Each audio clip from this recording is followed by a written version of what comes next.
So, unang-una po, no, mga kapatid, bibigyan po natin sila ng 5 pong criteria po na ito po ay nagpapakita o paraan ng pagpapatunay namin sa Islam na kami talaga ay pinakamalapit sa pagsunod sa katuruan ni Jesus at bilang paggalang po sa Kanya. Okay, ito.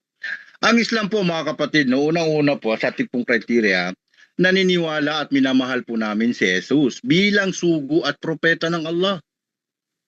Isa pong paggalang yun, mga kapatid. Ano? At ito po ay mismo nakabatay po sa aming pong aklat na ang Quran. Ito po ay matatagpuan po natin sa Surah An-Nisa sa chapter 4, verse 171 and Ali Imran chapter 3 verse 45, no? Na sinasabi sa direct po nitong malapit na kahulugan sa wikang Tagalog o angkan ng Israel, no?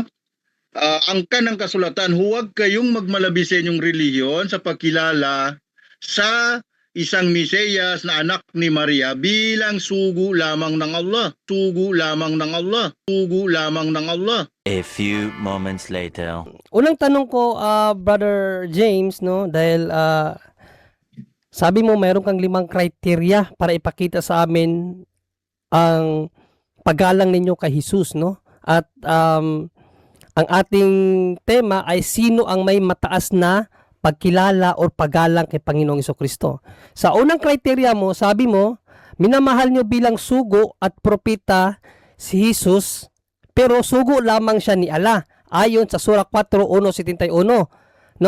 So, ina-affirm mo ba na siya ay sugo lamang ni Allah at bilang propeta lang? Yes or no? Yes. Yes. Yes. Okay, sa pananampalatayang Katoliko, si Panginoong Jesucristo ay hindi lang siya sugo, no? Hindi lamang siya propeta para sa amin. Siya ay anak ng Diyos or Diyos mismo. Sa tingin mo, sino ang may mataas na pagkilala at paggalang kay Jesus? Kaming mga Kristiyano na gumagalang sa Kanya bilang anak ng Diyos at bilang Diyos mismo? O kayo na tao lang o propeta? Sino sa tingin mo ang may mataas na paggalang kay Panginoong Jesucristo? Pagiging Diyos niya o pagiging tao lang? Sa tingin mo, sino? Kami o kayo? Okay, Islam po ang may mataas na paggalang. Kay Islam po ang may mataas na paggalang. Kay Islam po ang may mataas na paggalang. Next question. Sabi mo, mas mataas ang pagkilala nyo kasi si Panginoon Jesucristo sa inyo ay tao. Sa amin, pagkilala namin sa Kanya, siya hindi tao lang, kundi Diyos din. Pero sabi mo, mas mataas ang pagkilala nyo. Ibig mo bang sabihin sa katuruan ng Islam, mas mataas ang kalidad ng tao kaysa Diyos? Yes or no? Okay. Sa katuruan, nakadepende po sa pinagbabatayan po. Objection, Mr. Moderator? Objection. Yes, Objection mo. according sa rule number 2, categorical question must be answered categorically. Mr. Moderator, ang tanong ko, kasi pinapili ko siya kaganina kung sino sa tingin niya ang may mataas na pagkilala at paggalang kay Kristo. Kasi sa kanila, sabi niya, gumagalang sila kay Kristo bilang tao at propeta, bagko sabi niya, sugo lamang. Sa atin, hindi lang siya sugo, hindi lang siya tao, hindi lang siya propeta, kundi kinikilala natin siya na Diyos. Tinanong ko sa Mr. Moderator, sino sa tingin mo ngayon ang may mataas na pagkilala at paggalang kay Kristo? Kami na gumagalang bilang Diyos din?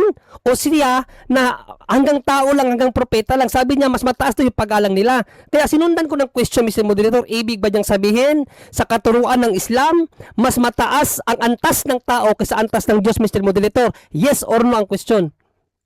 Categorical, no? Rule number 2, bro. Mayroong kang counter, bro, James, o sasagutin mo na categorical, then 20 seconds pagsagot. Okay, so ang sasagutin ko po direct, no? Okay, So, so sa categorical po, mas mataas po ang pagkilala sa isang tao lamang. Mas mataas po ang pagkilala sa isang tao lamang. Mas mataas po ang pagkilala sa isang tao lamang. Okay, paliwanag. Bakit? Bakit mataas? Sapagkat yun ang tama. Yun ang tama. Yun ang tama. Next question. Salamat sa pagsagot na mas sa aral pala ng Islam, mas mataas ang pagkilala ng tao lamang kaysa Diyos. Question, ibig mo bang sabihin, ikaw bilang tao, mas mataas ka pa kay Allah? Brother James, yes or no? No. Hindi ako mataas. No. Hindi ako mataas. No. Hindi ako mataas. Ngayon, bakit yung tanong mo sa akin kanina, sino ang mas mataas, pagka-Diyos ni Jesus na pagkilala sa Kanya o yung paging tao? Mas mataas yung tao, mas mataas yung tao, mas mataas yung tao. Oh, next question. Ngayon, saan mo nabasa sa Quran yun na mas mataas ang antas ng tao kaysa Diyos? Saan sa Quran yan? Pakibigay ang talata para maniwala kami sa iyo na sa turo nyo, mas mataas nga ang antas ng tao kaysa Diyos. Saan sa Quran? Okay. Sa talata ng Quran, wala pong mababasa. Ah, wala. Sa talata ng Quran, wala pong mababasa. Ah, wala. Sa talata ng Quran, wala pong mababasa. Ah, wala. Okay. Card back, sauce in hand.